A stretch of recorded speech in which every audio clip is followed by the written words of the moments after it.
গাজা আজ ধ্বংসস্তূপে পরিণত। সেখানে প্রতিদিনই আল্লাহর কাছে অভিযোগ দিচ্ছে গাজার মানুষেরা।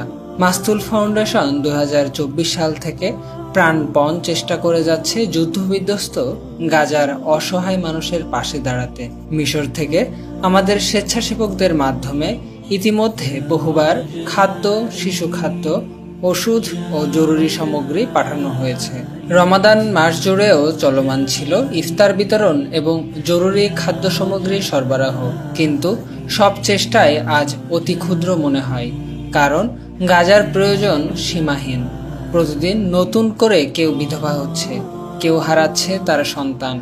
বাংলাদেশ সরকারের অনুমতিক্রমে মাস্তুল ফাউন্ডেশন যুদ্ধবিধ্বস্ত গাজার 100 এতিম শিশুদের বাংলাদেশে নিয়ে আসার পরিকল্পনা করেছে, যেন এ সকল শিশুরা বাংলাদেশে ভালো খাবার, নিরাপদ আশ্রয় ও মানসম্মত শিক্ষা পেয়ে বেড়ে উঠতে পারে এবং বড় হয়ে যেন তারা আবার গাজায় ফিরে যেতে পারে একটি উন্নত ভবিষ্যতের স্বপ্ন নিয়ে, নিজের দেশকে পুনরায় সাজিয়ে গুছিয়ে নিতে।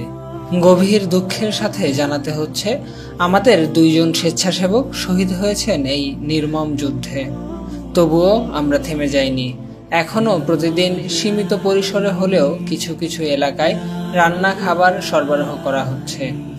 অনেক এলাকায় তীব্র খাবার সংকটে শিশুরা গাছের পাতা খাচ্ছে। খাবার পানির অভাবে লাইন আরো দীর্ঘ হচ্ছে।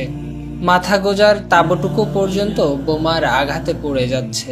তবুও গাজার মানুষ এখনো আশা করে আছে আপনার আমার দিকে।